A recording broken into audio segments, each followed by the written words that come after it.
Good morning, students. Now today we will third unit of business studies, and in third unit 3 chapters are there: staffing, directing and controlling, and the weightage of this unit is 20 marks.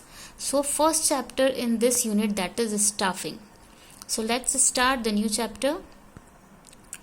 We know that it is important to have a good organizational structure, which we have already discussed, right? But it is even more important to fill this structure with the right people. And an organization can make optimum use of the physical and the financial resources only through the competent human resources.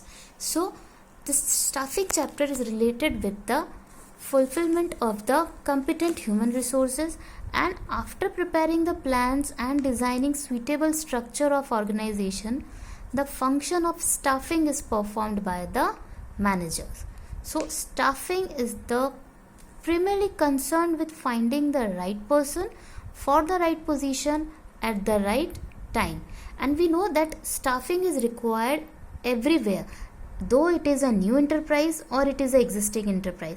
If it is a new enterprise, then the staffing function is performed after planning and organizing, and after making the plans and creating the organization structure, the management gets to know the human resource requirement, and after that various activities related to staffing function are conducted to fulfill these requirements. This is for the new enterprises, but if it is an existing enterprises, then the staffing is a continuous process, because new jobs may be created and some of the existing employees may leave the organization.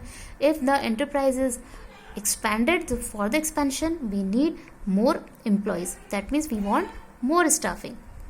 So now, first of all, see the definition of the staffing.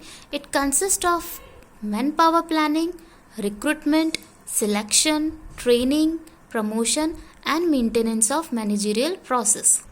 That means staffing is that part of the process of management which is concerned with obtaining, utilizing and maintaining a satisfactory and satisfied workforce.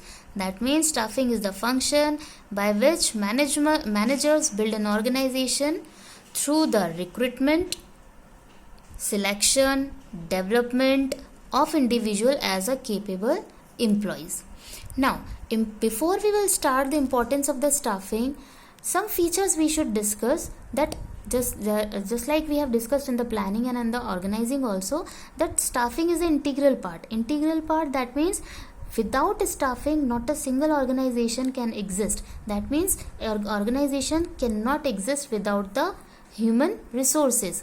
And second thing, it is a pervasive also. It is pervasive means it is required or it is performed by all the managers at all the levels. Third thing, we can say that staffing is a continuous process. Why it is continuous process? To meet the growing needs of the organization, because all the organizations want to expand. So for the expansion we want the staffs. Next thing we can say, it deals with the people, as it is concerned with the people at work and their relationship. And it has a wide scope also. It has a wide scope as it includes a series of activities, just like manpower planning, recruitment, selection, placement, training, etc. And staffing is a multiple objective activity also, as it has to fulfill the responsibility towards organization, employees and society. Now let's discuss the importance of staffing. Now the first importance of the staffing, that is filling the roles of obtaining competent personnel. That means staffing involves manning the organizational structure through proper recruitment and selection process, and it helps in discovering and obtaining the competent personnel for the various jobs, because staffing function is needed to fill the job position. Basically, what is the purpose of the staff? Just to fill the job position, and there will be no use of the job position until and unless they are occupied by the employees, and it is through staffing function only the employees are appointed to fill the vacant job. Now the second one, placing right person at the right job. This is also the importance of the staffing. That means staffing always ensures higher performance, and higher performance by placing right person on the right job by proper recruitment and the selection process. So employees are given a place according to their qualification. Third one, growth of enterprises. Growth of enterprises, that means by appointing efficient staff. Staffing ensures that continuous survival and the growth of the enterprises, because organization cannot grow if the correct staff is not recruited at the correct position.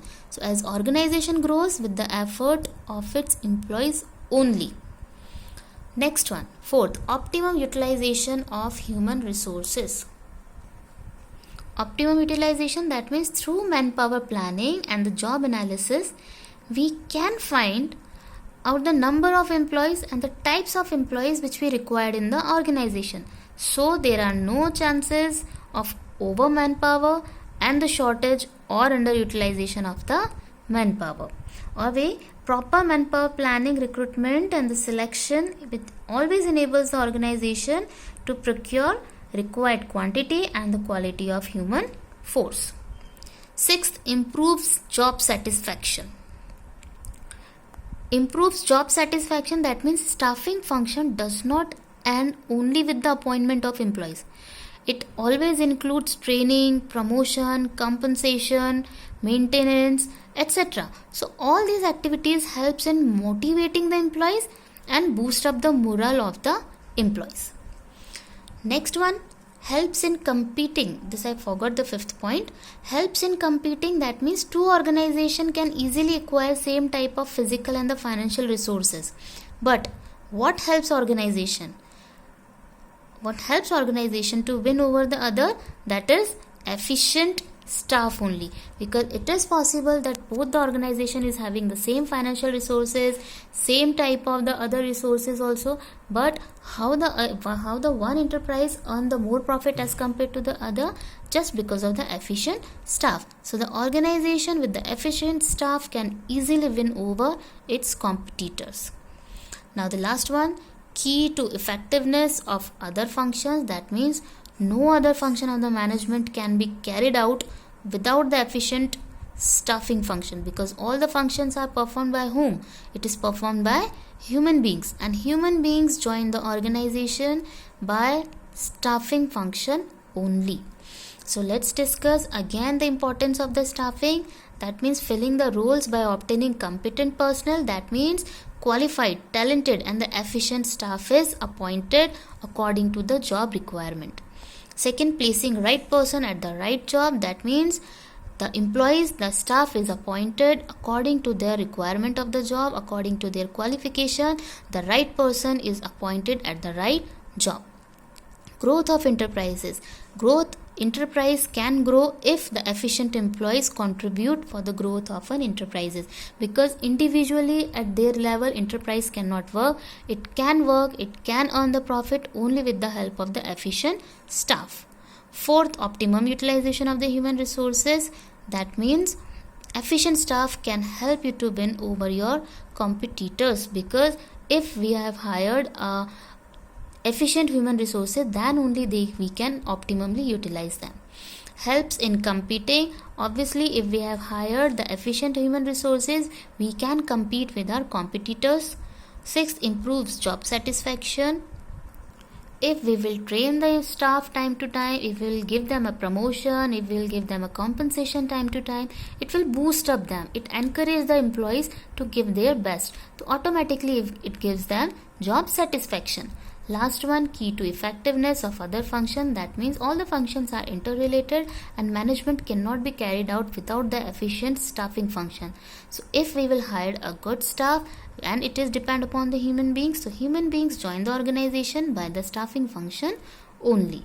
So this is the literal meaning of the staffing and the importance of staffing.